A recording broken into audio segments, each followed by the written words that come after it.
Hello everybody, my name is Andre, and today we're going to be going over one of the fundamental topics of physics, which is kinetic force, and then we do it every day, such as closing this door close. So force is the interaction that causes a change in an object's motion, and it can be represented with F. And the units for force is going to be newtons, or N.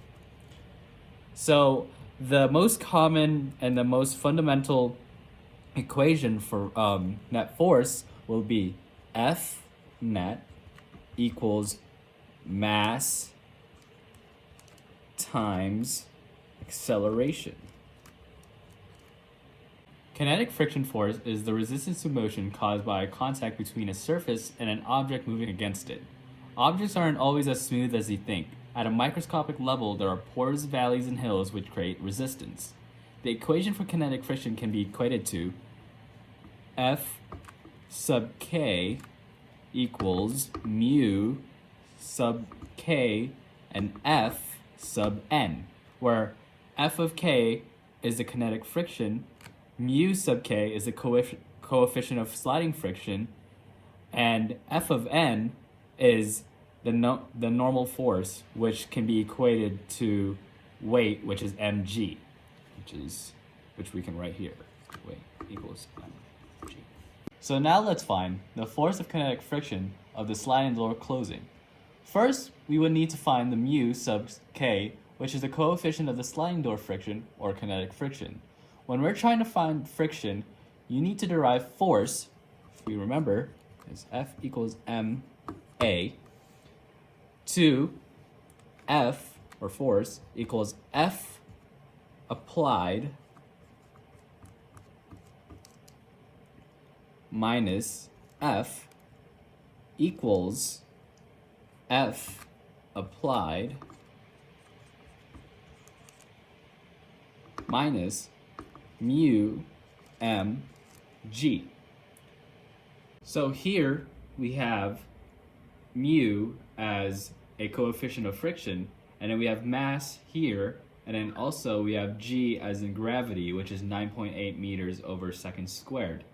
Then, looking for friction, we isolate mu from this equation, which we'll get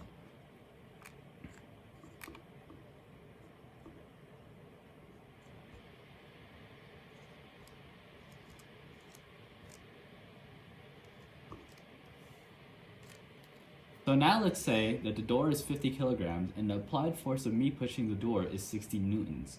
Now let's get the actual measurement for acceleration or velocity, which is the position or x final minus x initial over time final minus time initial.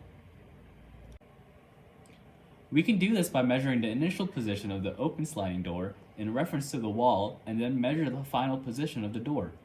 Then we will close the door from fully open to fully closed while timing the initial time and final time.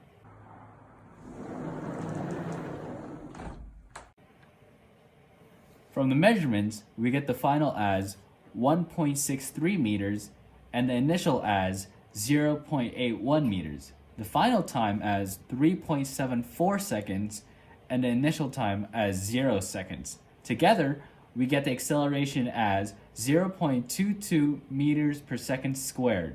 Then we plug everything into the coefficient of friction, and we find 0.1 as the coefficient of friction. Now, since we have all our numbers, all we have to do is plug it into the kinetic friction equation. Then our answer for the friction of the sliding door is 49 newtons.